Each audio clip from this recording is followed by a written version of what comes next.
Hey guys, what's up? I don't care that I look like Shart. I don't care that my room looks like Shart. I dyed my hair, by the way. I just bleached the bottom. It looks kawaii, whatever.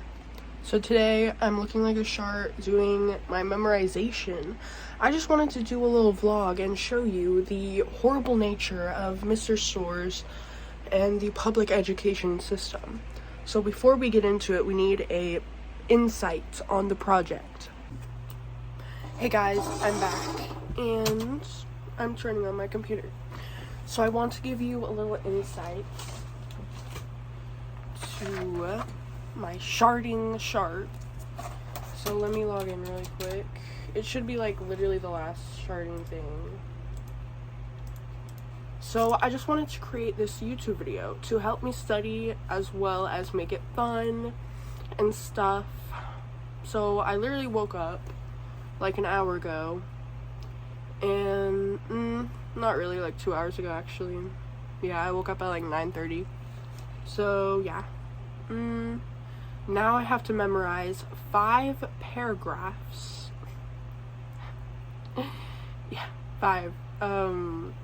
Yeah, so I'm going to recite it to you guys, and then all of them, and then maybe I can like watch myself on YouTube and learn it better.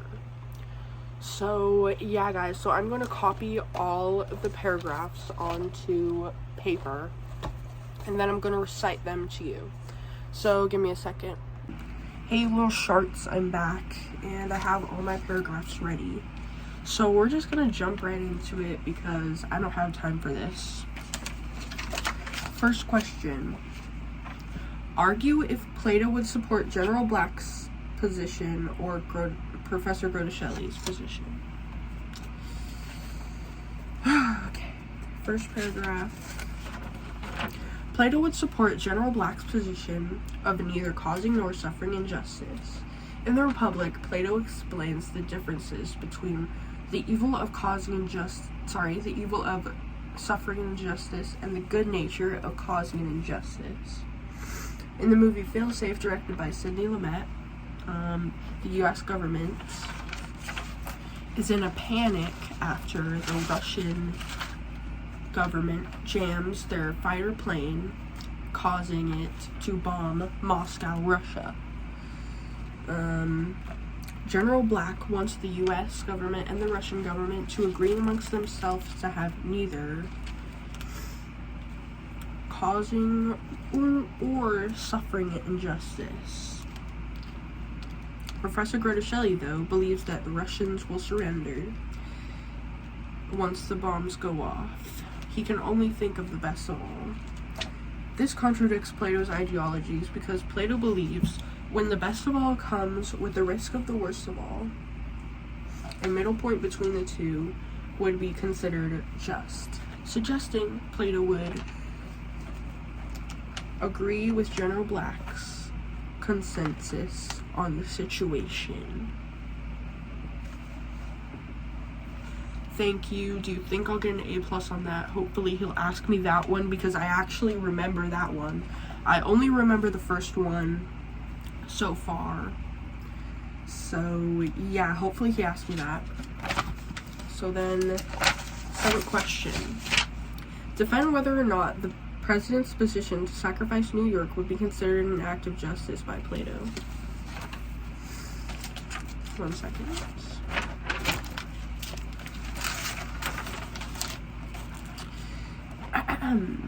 Plato would consider the president's decision to sacrifice New York as just.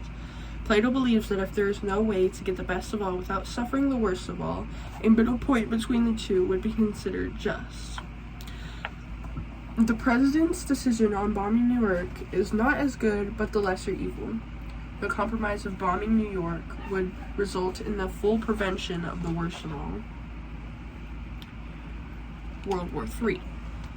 In Plato's eyes, the president's suffering injustice right after causing an injustice would be considered fair. The president had to sacrifice the risk of the best of all to fully prevent the worst of all. The president's decision to bomb New York is considered just in the eyes of Plato. This one is not as good, so I'm very much praying that he does not ask me the second one. Because that's sus, you know. So I'm going to go up first when they're doing this. Because I don't want to compare myself and then forget my lines. Alright, so number 2. Let's see. Number 3, sorry. Explain why man would never submit to such an agreement if he were able to resist. Man would never submit to such an agreement if he were able to resist, due to the worst of all being at stake. The best of all is to do an injustice and not being punished. The president in failsafe was in a situation where he could not have the best of all without suffering. The president had to submit to the compromise because the worst of all is inevitable if there was no attempt to gain the best of all. The worst of all being World War III. If the president doesn't come to a compromise or intercept the bomb, the worst of all will be a reality. If the president refuses this compromise, it would be a nuclear war for everyone. A nuclear war that everyone loses. He submitted to the agreement with Russia because of his fear of the worst of all. Resisting to that agreement would only happen if there was no chance at suffering punishment for causing the injustice of the best of all. There is no reason for man to sacrifice the best of all for a compromise unless there's a threat of suffering. That's number 3. Alright, that's number 3. A plus, question mark? Alright. Because this is really about just remembering it. It's not even like... Because after I read it, I don't remember short. So I don't really... Because I don't care about it, you know? I just don't. And right after this, I'm deleting all of this from my memory. Trust. Prompt number 4. According to Plato, which character would be considered the most mad?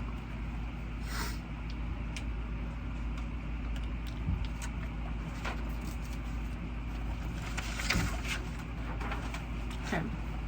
Plato would consider Colonel Cassio to be the most mad. Plato's definition of madness is choosing to come to an agreement that is not good but the lesser evil.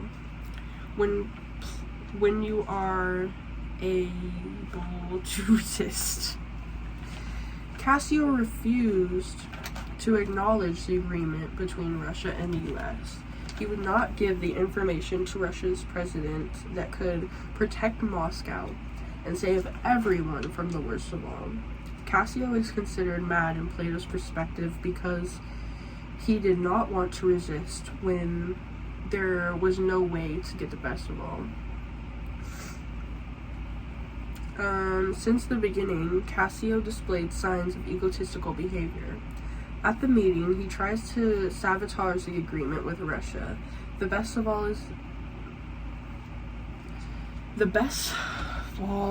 is being able to bomb Moscow with no repercussions. Cassio wants the best of all when it's unachievable. While exchanging information with the Russian's general, Cassio turns mad and punches General Bogan for talking treason. Sabotaging this agreement would be agreeing to the worst of all. This results in Cassio being considered the most mad from Plato's standpoint. Chart. I don't know about that one, but it's fine, I guess. I don't really have a choice. I just have to remember it, so nobody cares what it actually says. Because I'm just trying to pass at this point, alright? Because I already have a D in history, and I literally fell asleep during the documentary, so at least trying to save one of my grades, alright? The president... Okay, so this is prompt number 5. The president makes an allusion to the story of Abraham. Why does he want General Black to keep this in mind? The president wants General Black to keep the story of the sacrifice of Abraham in mind due to the moral of the story being about trusting God. The sacrifice of Abraham portrays how we should trust authority when the intentions are good. God promises Abraham all of his desires in exchange for his loyalty. God wants Abraham to demonstrate his loyalty by sacrificing his son before he can. Sacrificing his son. Before he can, though, a messenger of God swaps his son for a ram in the sacrifice. The president tells Black to keep this story in mind to make sure he knows where his loyalty should lie. Black, much like Abraham, is told to prove his loyalty to the president by bombing New York City under the president's commands.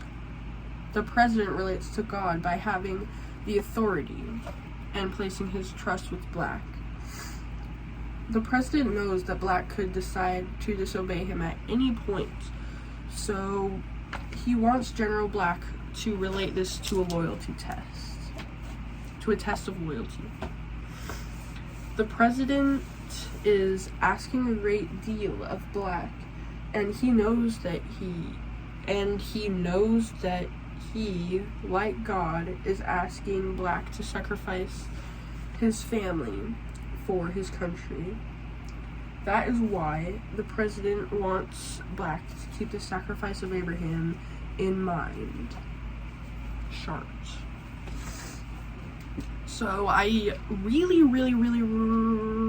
am praying he either asks me the first prompt or the last prompt, because those are the only ones that I kind of understand. The other ones I really don't. So yeah, short. We only have 3 minutes to say one paragraph, so I think I got that in the bag, but I really do just need to memorize this chart. It doesn't really matter how good it is, I just need to memorize it because I don't really care. And yeah, chart. I don't even know if this is our final. Like, I freaking hate English. Mr. Soar's diss track is coming right after this, okay? Right after I memorize it, okay? Because I need to be able to know, alright, like, school before this, okay? Then we can diss Mr. Stores, the person who is my English teacher, aka the person who's making me do this. So, yeah. Miss you guys, and I'll see you tomorrow at school.